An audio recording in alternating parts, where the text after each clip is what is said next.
Ladies over 40, we need to talk about something a lot of people are living through in silence. When you realize the person you love is writing for politics that feel like they're against you. Not, we disagree on tax brackets. I'm talking about laws, policies, and people that affect your body, your rights, your kids, safety, and your humanity. Because I came across a post that hit hard on Reddit. Black woman, Asian husband, biracial kids, years of what she describes as a dream marriage. Then one day, she realizes he is quietly supporting a political movement she believes is actually harming people like her and their children. She's crying, she feels betrayed, she feels unsafe, and the internet is screaming one thing: divorce.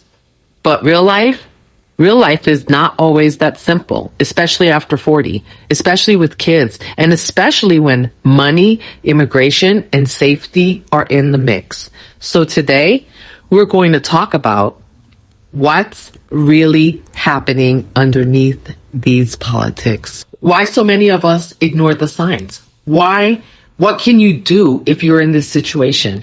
And how to protect your peace, your kids, and your voice, whether you stay or you go.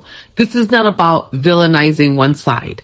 This is about values. This is about your nervous system. This is about what it means to build a life with someone who doesn't feel the danger you live with every day. Let's get into it. When someone says it's just politics, what they're really saying is it doesn't affect me enough to feel like life or death. If you're a woman, a black woman, a person of color, immigrant, family, queer, disabled, politics isn't a hobby, it's healthcare. It's immigration. It's where your kids get profiled, whether your pregnancies are safe, whether you can leave an abusive situation without losing everything. So when your partner shrugs and says, oh, it's not that deep, or they're not racist, some of the people are, or they would never let anything happen to us, what you hear deep in your body is, you don't really see the danger I live with. You don't fully believe my reality. If it came down to comfort versus my safety, I don't know whose side you're really on. That's why this hurts so much. It's not about the name on the ballot. It's about, do you understand what this means for me and our children? If the answer feels like no, of course, your whole nervous system is on fire. So how do we end up here in the first place, right? Now let's tell the truth. As grown folks, a lot of us over 40 grew up being taught to be nice, avoid conflict, assume the best, and don't rock the boat. So what happens? You meet someone who feels safe and kind. They don't say anything wild. You vent, they stay quiet. You assume silence means agreement. Years pass, babies are born, families blend, and then one day, a social media post, a comment, a little, yeah, that's a good thing slips out. And you realize, oh, we are not aligned at all. Sometimes they hid it. Sometimes you avoided asking. Sometimes you were in love, lonely, or desperate to build a family. Sometimes you did see little red flags and told yourself, they're smart. They're kind to me. They wouldn't really support anything harmful. Until the day your body stops letting you pretend. That doesn't make you stupid. It makes you human. But now that you know, you don't get to unknow it. I have a word for the men watching. Yes, I know some of you are here, and I want to talk to you directly. If you're in a relationship with a black woman, a woman of color, an immigrant, or anyone whose existence is politicized, this is not about agreeing to disagree. She is not mad at you because you have a different favorite cable channel. It's not about that. She's terrified because your vote, your silence, your jokes, and your "it's not that bad" can line up with systems that hurt her and your children. You might say, "I'm a good man. I treat my family well." And I'm sure that's true. But if you can't bring yourself to believe her lived experience, to listen when she's crying in front of you, to research beyond your comfort zone, then your actions at home and your alliances in the world are in conflict with each other. Being a protector isn't just locking the doors at night. It's asking, what am I supporting and how does it land on the people I say I love? You don't have to become her clone. You do have to care enough to examine your own blind spots. That's what partnership looks like after 40. Emotional, grown-up land, not high school debate club. Ladies, let's talk to the single, dating, engaged, and we're talking about marriage crew for a second. Because some of you are watching this thinking, how did she marry him without knowing this? But if we're honest, a lot of us were raised to do the exact same thing. We were taught to ask, do you want kids? Do you want to get married? What's your job? But not, what do you actually believe about people who look like me? What policies do you support that touch my body, my family, my community? What would you teach our children about race, gender, sexuality, power, and justice? Here's why these conversations matter before you say, I do. Politics equals values in action. It's not just who did you vote for. It's who do you think deserves protections, rights, and safety. You're not just choosing a spouse. You're choosing a co-parent and a co-leader. The person you marry will shape how your children see themselves and who they believe is worthy of love and safety. Silence is not neutral if they don't care about politics, but all their tolerance is for policies that harm you or your community. That's not neutral. That's comfort over courage. So if you're dating or engaged, these are non-negotiable conversations now. How do you feel about interracial relationships and kids who look like me? What do you believe about racism, sexism, homophobia, trans rights, immigration, etc.? What laws or policies do you support and why? If the government came for my rights or your kid's safety, what side of that would you be on? And here's the key. You're not asking to win an argument. You're asking to see the person you're about to build a life with. If their answers make your stomach twist, that's not butterflies.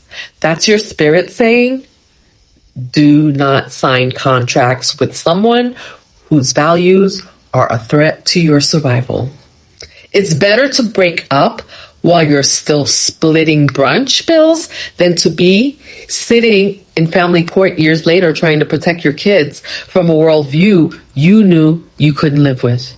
So if you are not married yet, watching this, let this be your loving warning label. Before you say I do, you need to know what they believe, what they support, and whether you can live with that long term without betraying yourself.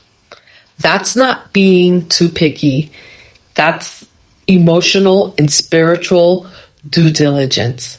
If you're in this situation right now, I'm going to say something you may not want to hear, but you need to hear.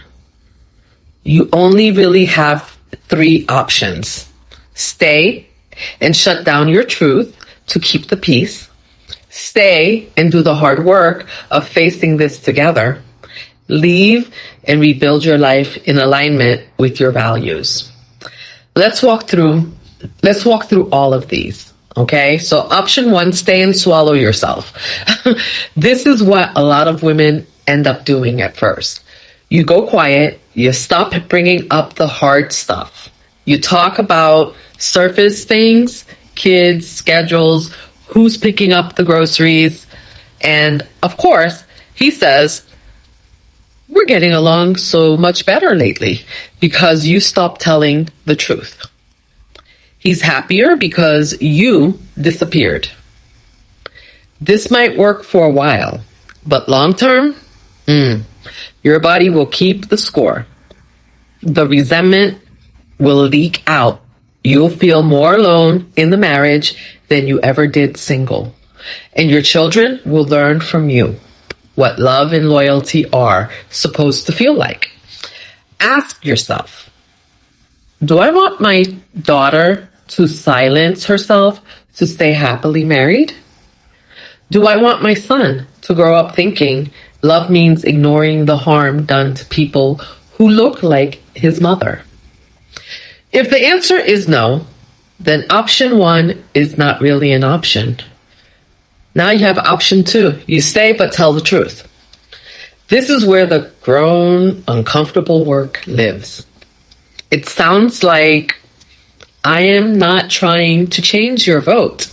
I am trying to understand whether my safety and our kids' safety matter to you enough to examine what you're supporting. I feel heartbroken that you can align yourself with people and politics that openly harm people like me and our children. That's not just a different opinion. That is my life. I cannot pretend this is small talk. If we stay married, we need to know if we still share a core value system. Here's the key. You are not debating like you're on a podcast. You're telling your truth like someone whose life is affected by his choices. Then you watch what he does with it. Does he get defensive and shut down? Accuse you of being dramatic or brainwashed? Only feel comfortable when you Does he only feel comfortable when you do surface level talk, or does he sit with the discomfort? Ask questions. Listen to what this means for you and the kids. Seek out information on his own. Admit, I hadn't thought about it that way. You can't teach critical thinking to someone who is committed to staying numb. You are not his therapist. You are not his professor. You are his partner. And if he can't even meet you in a conversation about your safety and your humanity, then you have your answer about the foundation of that marriage. For some couples, with therapy, humility, and real effort, there is a path forward.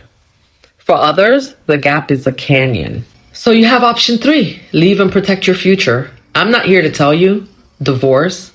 Now, that choice is too big and too personal for anybody on the internet to make for you. But I am going to talk about preparation because too many women are blindsided. If your gut is whispering, I might need to go, you need to quietly get your ducks in a row. That can look like getting clear access to your finances, what's in your accounts, what's in his, opening an account in your name only, even if you just put a little away at a time, making copies of important documents, birth certificates, passports, immigration papers, legal records. Let me say this to you, sis. You are not too sensitive. You're not making it political. It was political the minute your body, your race, your kids became talking points on somebody's campaign trail. You're not a bad wife because you can't just let it go. You are a woman whose spirit is allergic to erasure. And if you're watching this thinking, this is my story, but my partner isn't into that politics, it's a different issue. The core question is the same. Does this person's worldview honor my humanity and the humanity of our children? If the answer is yes, there is room to do the work. If the answer is no, then staying will cost you pieces of yourself you can't afford to lose. Either way, you deserve clarity. Ladies, let's keep it all the way grown. I don't actually care what name your partner is circling on a ballot if every day in your house he's voting against your peace with his behavior. I don't care what party he claims if his actions say, I'm comfortable as long as I feel safe, even if my wife and kids don't. That's not leadership. That's not love. That's ego in a jersey pretending to be a team player. You don't have to rush into a decision today. You do have to stop gaslighting yourself about how big this is. So here's your homework. Ask yourself, what are my non-negotiable values in a partner? Ask, if my daughter brought home a man with these beliefs, what would I tell her? And ask, what story do I want my kids to tell one day about how their mother handled this? Because whatever you decide, you're not just building a life, you're building a blueprint for your children, for your future self, for the woman you're still becoming after 40. If this hit home for you, tell me in the comments, without naming names or parties. Have you ever discovered a political or value deal breaker after you were already in deep? Did you stay and work through it, or did you walk away? I want to hear from both the women and the men on this one. Respectful, grown conversation only. And if you're new here, this is Authentically Her After 40, where we talk about the real, messy, beautiful truth of becoming yourself later in life. Without apology, without shrinking, and without pretending it's just politics, when it is actually your life. Make sure you subscribe and share this with a friend who needs to hear it. And remember, you don't have to agree on everything in a relationship, but you cannot build a safe life with someone who refuses to see your reality. I love you. Take a deep breath. You're not alone in this. We'll talk more in the next one.